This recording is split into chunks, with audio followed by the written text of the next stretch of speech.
Black, y'all, and I'm black, y'all, and I'm blacker than black, and I'm black, y'all, and I'm black, y'all, and I'm black, y'all, and I'm blacker than black, and I'm black, y'all. I'm blickety black, blacker than black, black.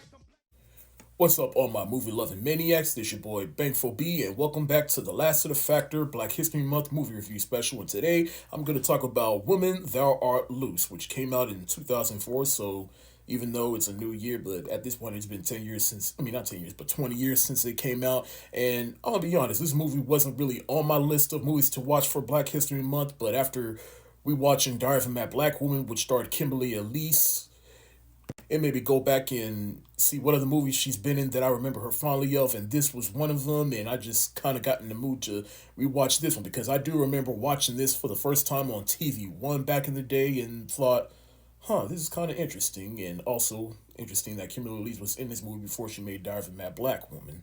But in any case, I decided to add this to the list, so let's review. Now, Woman, Thou Art Loosed is based on a bestseller book by Bishop T.D. Jakes, who is a pastor, a preacher. We all know him. Now, I'll admit, I am Christian, but I don't particularly faithfully listen to T.D. Jakes in his preachings, but I do like and respect him as a businessman and a preacher. I mean, clearly he's made a career off of not just preaching, but making books and making some movies. And real quick, I have seen his other movie called Woman, Thou Art Loose on the Seventh Day, which is an unofficial sequel to this movie, though. But I will say T.D. Jakes' biggest contribution to my life is my alarm clock being of him yelling, wake up out of your sleep." Anyways, back to the movie. So this film is about Michelle, played by Kimberly Elise. She is released from jail on house arrest. She has the bracelet put on her. She is released on the weekend of a 3-day revival that is ran by T.D. Jakes, in which he plays himself. She tries to go on a straight and narrow. She's trying to heal the mistakes of her past and tries to make amends with her estranged mother, who is with Clifton Powell's character, Reggie. I'm sorry, in my short film from a couple of years ago, I have a character named Reggie. So. But anyway, she tries to go on a straight and narrow during revival, but then she has an encounter at jail that leads her to shooting somebody and puts her back in jail and is now on death row. Now, how do I feel about this movie with adult eyes? I mean, I like it. I like how ambitious it is in ways, but at the same time, it's one of those depressing movies that I will probably never watch again, or at least just not casually watch ever again.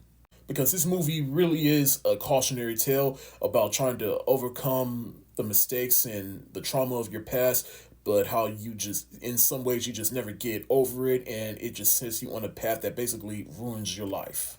Now, I gave you a non-spoilerly synopsis, but let me give you the full details real quick.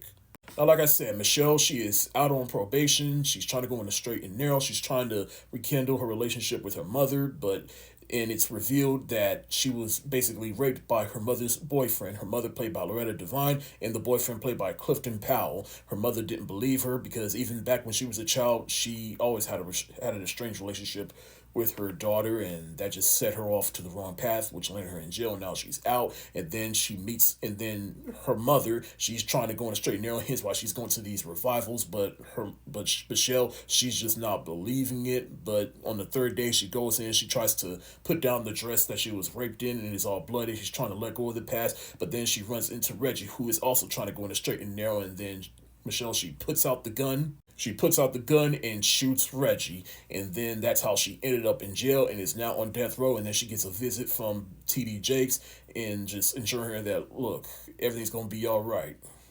But you see what I mean by it's a depressing movie. And look, I get the message of the movie. It's like, no matter how much we try to, some people, they're over to overcome their trauma, but some people are just not able to, and it just tears them up in their adult life, and it set them on the right path. So I get that, but it still doesn't make the movie any less depressing to go through. Hence why I say, well, I'll probably never willingly watch it again. But as for the cast, like I said, Kimberly Elise, she is good in this movie. This came out, I'd say, a few months before Diary of a Mad Black Woman ever came out, and she just knows how to play an angry person, an unhinged person, and she brought that here.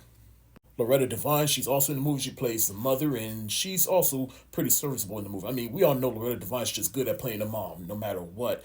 But at the same time, I do like the angle they take with her because, like, she's just neglecting her child and just wanted to keep a man and keep a family in her life. And they do explain upon that because they have these little side interviews with some of the characters.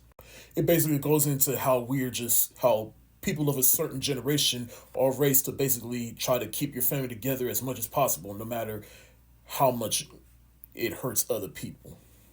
There's what's his name? What's his name? His name is Michael Boatman, in which he plays the childhood friend of Michelle, in which his life turned out pretty good as to her life really didn't, and he's trying to be the light for her, but as we all know, that didn't really work out. And then Clifton Powell, we've seen him in many movies. Sometimes he's the villain and he's just up to no good and whatever you put him in, but here he actually tries to go in a straight and narrow, but as he said in the movie, he just didn't have time.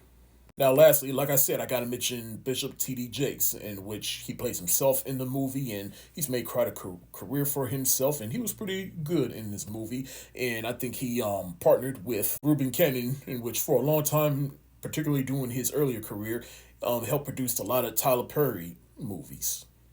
In terms of how the movie was shot, the filmmaking, I mean, it was pretty serviceable. I mean, it's basically a soap opera at the end of the day, but I do give the movie credit for not being afraid to get graphic, even if it's in a way a Christian story about healing your trauma.